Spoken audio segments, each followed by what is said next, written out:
spring and cable wear.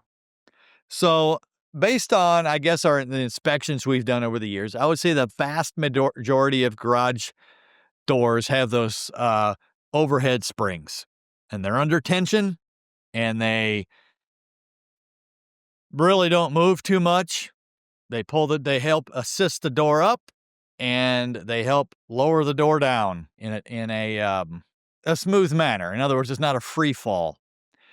But those springs have a life to them.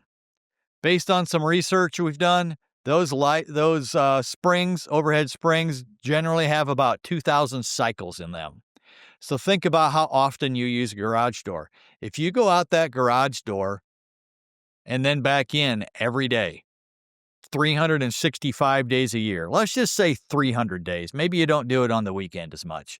So let's say, let's pick a number, 250 work days a year. You go out that door, you come back in that door at the end of the workday. It's up, down, twice. That's 500 times a year. That means in general, your spring is rated for about 4 years of use in that manner. And so these springs are really important. And these are not springs that you want to adjust by yourself. They're under high tension, and you trying to adjust them is a recipe for an injury or worse. And so what you can do, though, look at it and see, look, there's a rust. I got fraying. I got metal fatigue.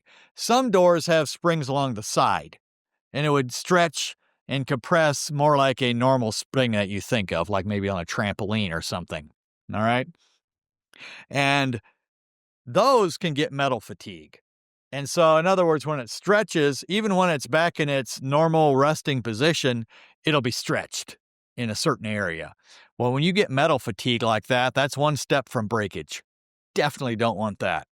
Second, with those side extension springs, you want to make sure there is a cable going through the center of them, tied on both ends. And the reason for that is when those springs break, they can do a lot of damage if they don't have some kind of containment system. And so this cable, even if that spring breaks, it can't go anywhere because it has the cable in the middle of it, and it'll just break and kind of flop to one end. And that's going to be a big safety enhancement for you.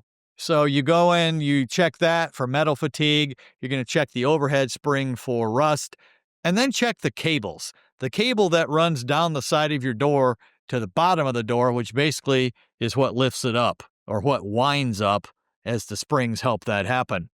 Look for any frayed sections, kinked sections. All it takes is for one cable to snap, and you're not going to open that door.